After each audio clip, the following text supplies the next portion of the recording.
안녕하십니까. 서울 크리스천 중고등학교의 박순영 목사입니다. 여러분은 훌륭한 부모이십니까? 이 시간 저는 여러분에게 훌륭한 부모가 되는 방법에 대해서 이야기하고자 합니다. 우선 그 첫 번째 조건으로 여러분은 부모로서 자녀 양육의 책임을 다해야 합니다.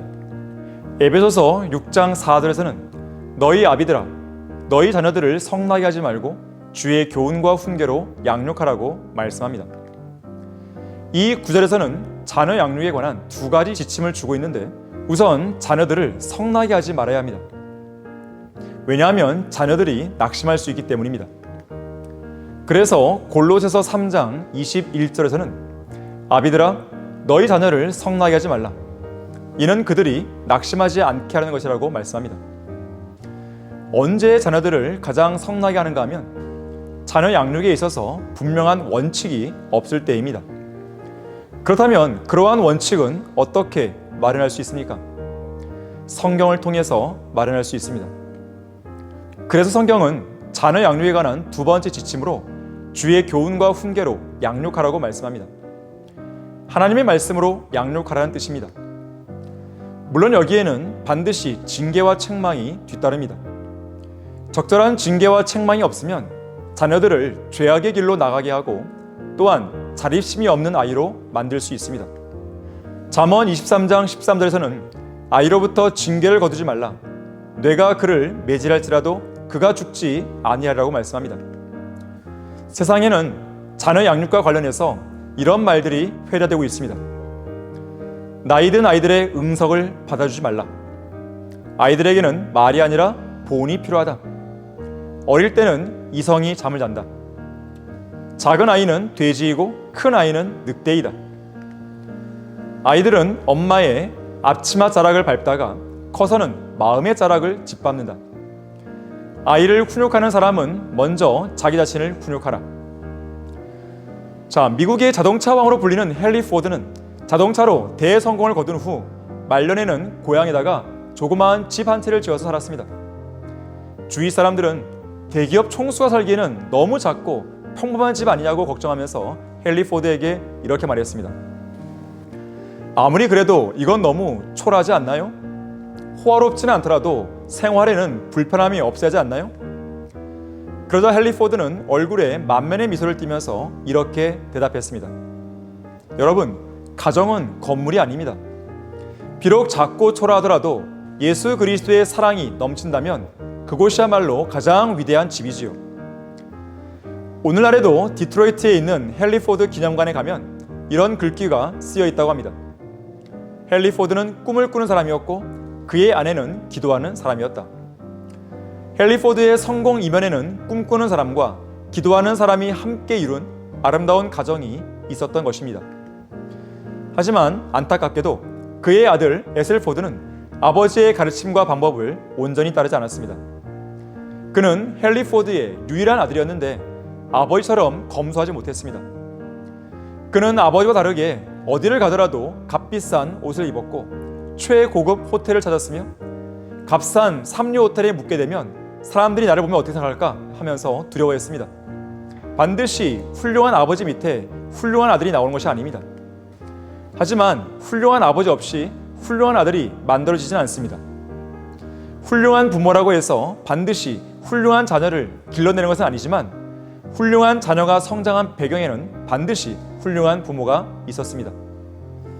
아브라함의 독자 이삭은 아버지가 자기의 몸을 묶어서 제단의 나무 위에 올려놓고 번제를 드리고 했을 때 전혀 반항하지 않았고 아버지의 말에 그대로 순종했는데 이것은 아버지 아브라함이 명령하신 하나님을 향한 순종이기도 했습니다. 위대한 자녀를 길러낸 부모 중에는 모세의 아버지와 어머니 암람과 요케벳이 있었습니다.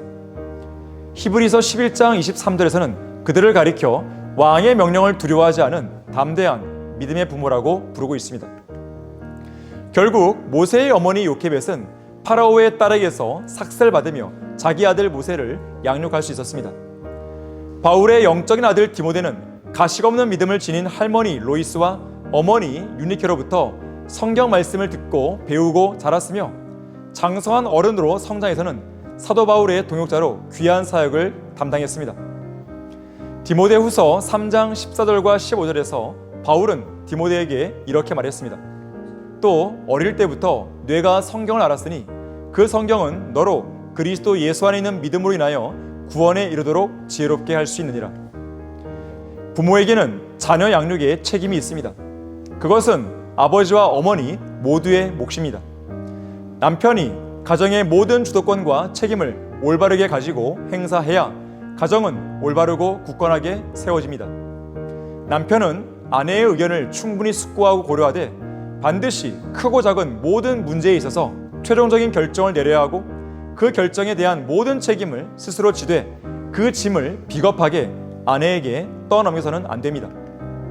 부모, 특히 아버지는 자녀 양육에 대해 책임감을 느껴야 하고 자녀를 훈육하는 일에 있어서 적극 개입해야 합니다. 현대의 부모들 대부분이 그러듯이 자녀 양육을 아내에게만 전적으로 맡겨놓지 말아야 합니다. 아이를 그가 마땅히 가야 할 길로 훈육하라. 그리하면 그가 늙어도 그 길을 떠나지 아니하리라. 탈무드에 따르면 자식에게 물고기를 잡아먹이지 말고 물고기 잡는 방법을 가르쳐주라고 했고, 또한 아이를 가르치지 않는 것은 도둑이 되도록 가르친 것 같다고 말했습니다. 요람을 흔드는 손이 세상을 만든다는 말도 있습니다. 그만큼 요람에 누워있을 때부터 자녀들을 어떻게 키우고 양육하는가에 따라 그 자녀들이 자라서 만들어가는 세상이 확연하게 달라지는 것입니다. 결코 자녀 양육에 대한 책임을 다른 사람에게 전가해서는 안 됩니다. 성경 말씀에 따라서 일관성 있게 규칙을 가지고 훈육해야 하는 것입니다. 이를 위해서는 가정을 지상에서 가장 밝고 가장 매력적인 교육 장소로 만들 필요가 있는데요. 이와 관련해서 존 로렌스가 그의 책 추수의 7법칙에서 했던 이야기를 요약해서 말씀드리겠습니다. 가정을 인생에서 사랑과 기쁨과 화평과 오래 참음과 친절과 선함과 믿음과 온유와 절제라는 성령의 열매가 풍성하게 맺히는 아름답고 생동감 있는 가정으로 만들어야 합니다. 자녀들이 자기의 친구들을 가정과 식탁에 초대해서 그들로 하여금 지상의 그 어떤 곳보다도 오랫동안 머물게 할 수 있는 가정을 만들어야 합니다. 이를 위해서는 부모가 뛰어난 유머 감각과 위트를 지닐 필요가 있고, 또한 온 가족이 하나가 되어 그러한 가정이 될 수 있도록 노력해야 합니다. 몇몇 제한된 일상적인 의무를 수행하도록 자녀들에게 책임을 부여해야 합니다. 자녀들이 혼자 힘으로 할 수 있는 일을 결코 대신해 주어서는 안 됩니다. 그렇지 않으면 그 아이를 의존적인 절름발이로 만들게 될 것입니다. 분노에 휩싸여서 자녀들을 벌하는 일이 생겨서는 안 됩니다. 반면에 자녀들이 진정으로 벌을 받아야 하는 상황에서는 주님께서 우리를 벌하시는 정도와 방법으로만 그들을 벌해야 합니다. 자녀들과 함께 하나님의 말씀인 성경에 관해서 대화를 나눠야 합니다. 한 인격체인 자녀들을 비하하지 말고 오히려 그들의 능력을 격려하며 그들의 약점과 좌절의 요인에 관해서 도움을 주어야 합니다. 칭찬을 아끼지 말고 자녀들의 실수에 대해 비웃거나 정죄하지 말아야 합니다. 자녀들 앞에서는 언제나 정직하게 살되 설령 실패했을 경우라도 자신의 약점을 자백하고 자녀들에게 용서를 구하기를 주저하지 말아야 합니다. 자녀들에게 나는 너를 사랑한다라고 자주 말해야 합니다. 그들을 대함에 있어서 존중을 표하고 그 사랑을 보여줘야 합니다. 인격을 형성하는 일이 돈을 버는 일보다 더 중요하다는 것을 자녀들의 마음속에 조심스럽게 그리고 깊이 있게 심어줘야 합니다.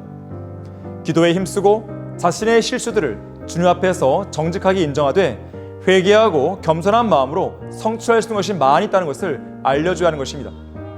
여러분 모두 자녀 양육에 책임을 다하는 부모가 되길 바라겠습니다. 감사합니다.